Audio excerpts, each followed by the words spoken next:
Hi everybody, this is Judy at Judy in the Kitchen. Today we're talking about envy apples and the basic characteristics of these apples in case you've never tried one before. First of all, we'll look at their appearance. They're round with a red skin that has a little bit of yellow and green in there as well. And it also has specks on the skin. And I want to show you a close-up of these specks. Pay attention there. There's dots all over this. Those dots are special, and I'll talk about them in a little bit.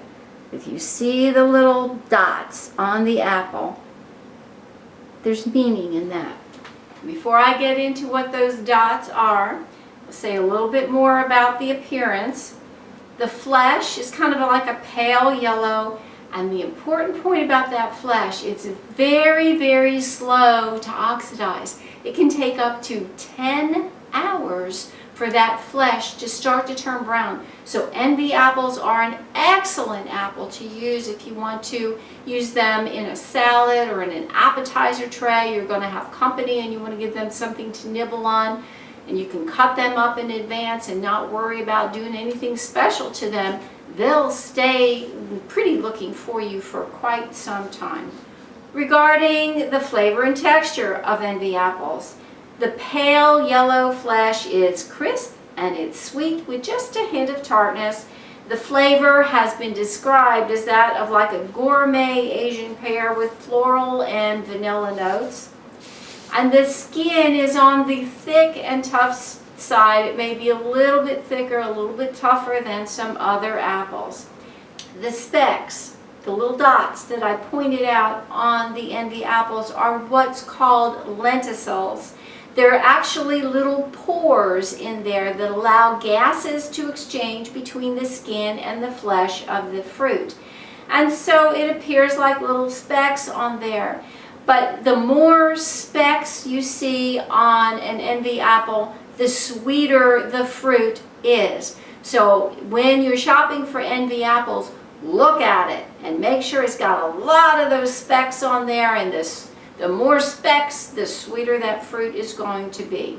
Interestingly, in 2019, envy apples were compared with other apples in a little test in New York City. They had 142 participants, and they compared different characteristics of the envy apple with a Honeycrisp, Fuji, Gala, and Cosmic Crisp apples.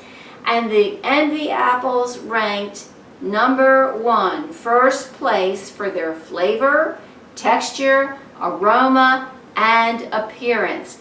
That says a lot, because I know Honeycrisp and Fuji are favorite apples of a lot of people, and I love the Fuji apples for sure. So the envy apples actually beat them out with 142 participants ranking them first all the way around. Regarding storage and shelf life of the envy apples, they need to be kept in the refrigerator, and when you do, they have a long storage life. How long, of course, is going to depend upon how old the apple was when you purchased it. Apples do store best in very cold, somewhat humid environments with a temperature range between 30 and 40 degrees Fahrenheit. The colder, the better. The refrigerator can meet that temperature need, so keeping them in the refrigerator is perfect. However, I did say they need a somewhat humid environment. And when you're storing apples, it's good to store them in the crisper drawer of the refrigerator with the air vent open, which does mean that it creates a drier environment in that drawer. Now, why am I saying something conflicting there? All apples release ethylene gas, which will promote them to ripen faster. So you need to have that air vent open so that gas can escape the drawer. But then at the same time, they like a humid environment, and the refrigerator is very, very dry. So a way to combat that is to take a cloth or a paper towel and just moisten it a little bit and put it in the drawer with the apples. It doesn't need to be laying on top of the apples. I don't think I would do that, but I would just put it in the drawer, maybe in a little corner of it, and have the apples around it, and that'll provide some humidity in that drawer while still allowing the ethylene gas to escape. I do hope this helps you out. Give them a try if you haven't already tried them. They are delicious. This is Judy at Judy in the Kitchen. Bye for now.